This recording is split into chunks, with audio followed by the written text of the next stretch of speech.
भगवान श्री राम का जन्म रघुकुल में हुआ और इसी रघुकुल में श्री राम के जन्म के पहले एक बहुत ही प्रतापी राजा हुए जिनका नाम अम्बरीश था। अम्बरीश महान विष्णु भक्त थे।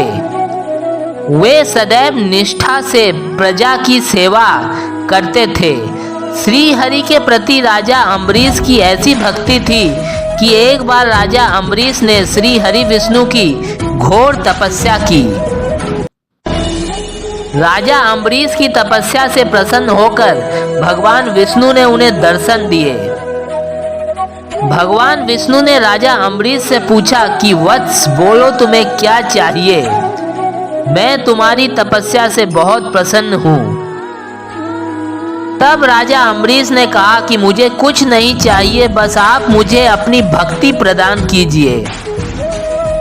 तब भगवान विष्णु ने कहा तथास्तु, तुम्हें सदा मेरी भक्ति प्राप्त होगी और राजन आप मेरी भक्ति करते हुए अपने प्रजा और राज्य का धर्म से पालन करोगे। श्री हरि के प्रति ऐसी भक्ति थी कि नारायण ने स्वयं अपने सुदर्शन चक्र को महाराज अम्बरीश की रक्षा के लिए नियुक्त कर दिया और सुदर्शन चक्र से कहा कि आज से आप राजा अम्बरीश को सदैव सुरक्षा प्रदान करेंगे। फिर भगवान विष्णु वहां से अंतर्ध्यान हो गए एवं अपने लोक बैकुंठ धाम को लौट गए। इसी कारण कोई भी राजा अम्बरीश से युद्ध करने का साहस नहीं करता था। महाराज अम्बरीश के राज्य के ऊपर कोई शत्रु आंख उठाकर भी देखने की कोशिश नहीं करता था। ऐसा माना जाता है कि राजा अम्बरीश ने केवल 7 दिनों में ही पूरी पृथ्वी को जीत लिया था। एक बार बैकुंठ एकादशी के दिन महाराज अम्बरीश ने वृंदावन में निर्जल उपवास का आरंभ किया। उनका यह प्रण था कि उस दिन से 12वें दिन जब द्वादशी का आरंभ होगा उसी दिन वे अपना व्रत तोड़ेंगे। उन 12 दिनों में महाराज अम्बरीश ने अपना समस्त राजकोष दान पुण्य के लिए खोल दिया। सहस्त्रों लोगों को उनका इच्छित दान दिया गया।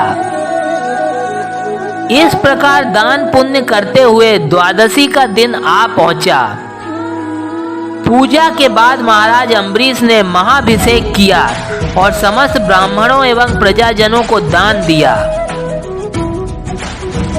सब कुछ सही ढंग से संपन्न होने के बाद अंततः महाराज अम्बरीश अपना व्रत तोड़ने के लिए अर्थात पारण करने के लिए भोजन करने बैठे।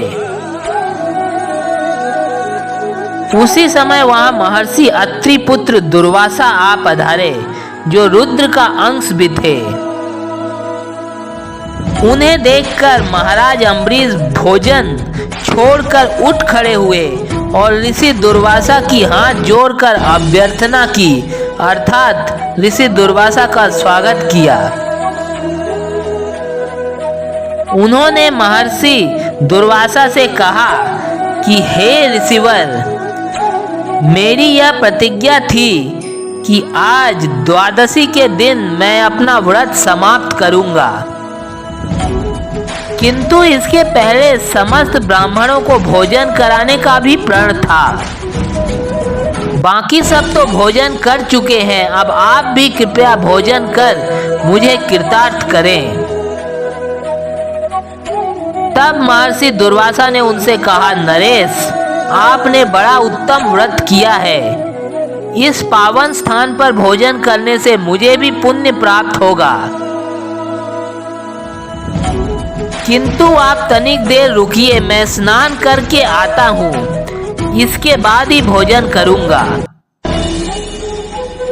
महाराज अम्बरीश ने तत्काल उनके नदी तक जाने की व्यवस्था कर दी और उनकी वापसी की प्रतीक्षा करने लगे। उधर दुर्वासा ऋषि नहाते हुए इतने मग्न हो गए कि उन्हें वापस लौटने का ध्यान ही नहीं रहा। बहुत देर हो गई और द्वादशी तिथि समाप्त होने को आई। किंतु महर्षि दुर्वासा अभी तक नहीं आए थे। उन्हें भोजन कराए बिना महाराज अम्बरीश भोजन नहीं कर सकते थे।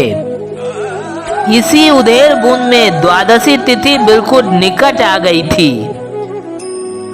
अब महाराज अम्बरीश बड़े धर्म संकट में पड़ गए थे। यदि भोजन करते हैं तो अतिथि धर्म का उल्लंघन होगा, यदि नहीं करते तो एकादशी व्रत खंडित होता है। उन्हें समझ में नहीं आया कि क्या करें। वहां बहुत सारे ब्राह्मण जो कि बहुत बड़े विद्वान थे वो भी उपस्थित थे। तब वहां उपस्थित विद्वान ब्राह्मणों ने कहा कि आप केवल जल पीकर पारण कर लीजिए, इससे आपका व्रत भी नहीं टूटेगा और भोजन कर लेने का कोई दोष भी नहीं लगेगा। उन विद्वान ब्राह्मणों की बात सुनकर राजा अम्बरीश ने जल पीकर एकादशी का व्रत पूरा कर लिया। अभी वे जल पी ही रहे थे कि महर्षि दुर्वासा वहां आ गए। राजा अम्बरीश को स्वयं को भोजन ना करा स्वयं जल पीता देखकर वे अत्यंत क्रोधित हुए और उन्हें श्राप देने को उद्यत हुए। जब महर्षि दुर्वासा श्राप देने वाले थे तब राजा अम्बरीश ने हाथ जोड़कर विनय पूर्वक उनसे कहा, हे महर्षि, मेरे एकादशी के व्रत को पूर्ण करने की मेरी प्रतिज्ञा थी, वो खंडित ना हो इसी कारण मैंने केवल जल पीकर पारण किया है। मैं शपथ खाकर कहता हूं कि जल के अतिरिक्त मैंने कुछ और ग्रहण नहीं किया। अतः मैं आपसे प्रार्थना करता हूं कि आप क्रोध त्याग कर भोजन ग्रहण करें।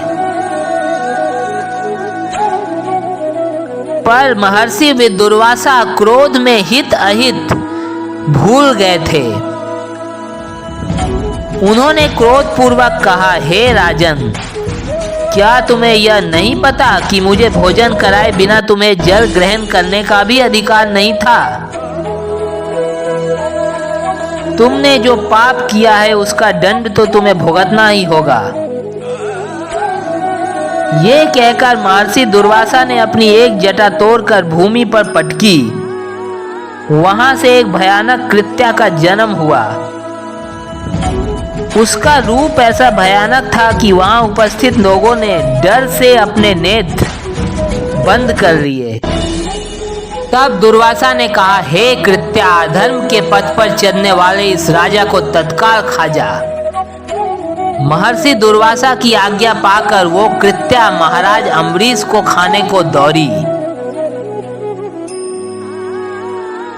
राजा अम्बरीश स्वयं अपराध बोध से ग्रस्त थे, इसी कारण उन्होंने उस कृत्या का प्रतिकार भी नहीं किया। किंतु अम्बरीश की रक्षा के लिए नियुक्त सुदर्शन चक्र सक्रिय हो गया और एक ही प्रहार से उस कृत्या का नाश कर दिया। कृत्या के वध के पश्चात सुदर्शन महर्षि दुर्वासा के पीछे लपका। दुर्वासा ऋषि ने उसे रोकने का हर प्रयत्न किया, किंतु नारायण के अस्त्र को भला कौन रोक सकता था। अपना अंत निश्चित जानकर महर्षि दुर्वासा उससे बचने के लिए तीनों लोकों में भागने लगे। वे अपने प्राण बचाने के लिए तीनों लोकों में भागते हुए भ्रमण करने लगे। वे पहले ब्रह्मा जी के पास पहुंचे और उनसे अपनी रक्षा की गुहार लगाई। तब परमपिता ने कहा कि तुमने नारायण के भक्त का वध करने का प्रयास किया है, इसी कारण अब इस सुदर्शन से तुम्हें कोई भी नहीं बचा सकता। किंतु फिर भी तुम महादेव के पास जाओ, वही इस महान सुदर्शन चक्र को उत्पन्न करने वाले हैं। कदाचित वे तुम्हारी सहायता कर सकें। तब महर्षि दुर्वासा तत्काल महादेव के पास पहुंचे। वे उन्हीं के अंश से जन्मे थे, इसी कारण महादेव को अत्यंत प्रिय थे। उन्होंने महादेव से अपनी रक्षा करने की प्रार्थना की, परंतु महादेव नारायण के द्रोही की सहायता कैसे कर सकते थे। भगवान नारायण के तो महादेव स्वयं ही उपासक थे। महादेव और भगवान नारायण दोनों परस्पर एक दूसरे की उपासना करते थे। महादेव ने कहा कि पुत्र, तुमने अज्ञानता में श्री हरि के क्रोध को भड़काया है। अब इस सुदर्शन को रोककर मैं उनका अपमान नहीं कर सकता, किंतु वे सबका हित चाहने वाले हैं, अतः तुम उन्हीं के पास जाओ। यह सुनकर दुर्वासा वैकुंठ पहुंचे। वहां उन्होंने नारायण से क्षमा याचना की और कहा कि वे कृपया अपने अस्त्र को रोक लें। तब नारायण ने कहा, हे महर्षि, मैंने आपको क्षमा कर दिया है।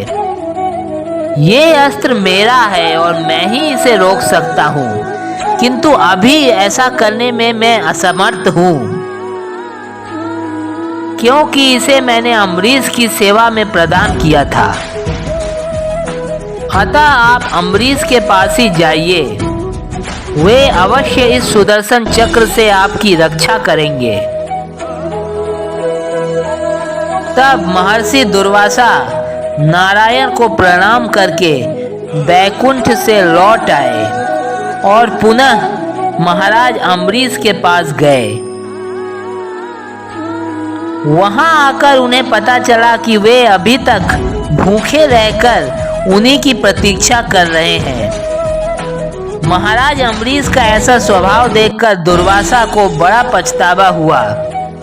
उन्हें ग्लानि हुई कि ऐसे महान भक्त को उन्होंने कैसा श्राप दिया। उन्होंने महाराज अम्बरीश से क्षमा मांगी और उन्हें सुदर्शन चक्र को रोकने के लिए कहा। तब महाराज अम्बरीश ने सुदर्शन चक्र से प्रार्थना की कि वे महर्षि दुर्वासा को क्षमा कर दें। महाराज अम्बरीश के अनुरोध पर सुदर्शन ने दुर्वासा को क्षमा किया और वापस नारायण के पास चला गया। तत्पश्चात महर्षि अम्बरीश ने महर्षि दुर्वासा को भोजन करा, फिर पुनः भोजन कर अपना व्रत पूरा किया। महर्षि दुर्वासा ने भोजन किया और महाराज अम्बरीश को अनेकानेक आशीर्वाद दिए। इस कथा से यह प्रेरणा मिलती है कि हमें कभी भी क्रोध में आकर कोई भी निर्णय नहीं लेना चाहिए और क्षमा ही सबसे बड़ा धर्म है। साथ ही कभी भी किसी हरि भक्त की निंदा या उसका अहित करने का नहीं सोचना चाहिए, क्योंकि भगवान नारायण स्वयं अपने भक्तों की सर्वदा रक्षा करते हैं।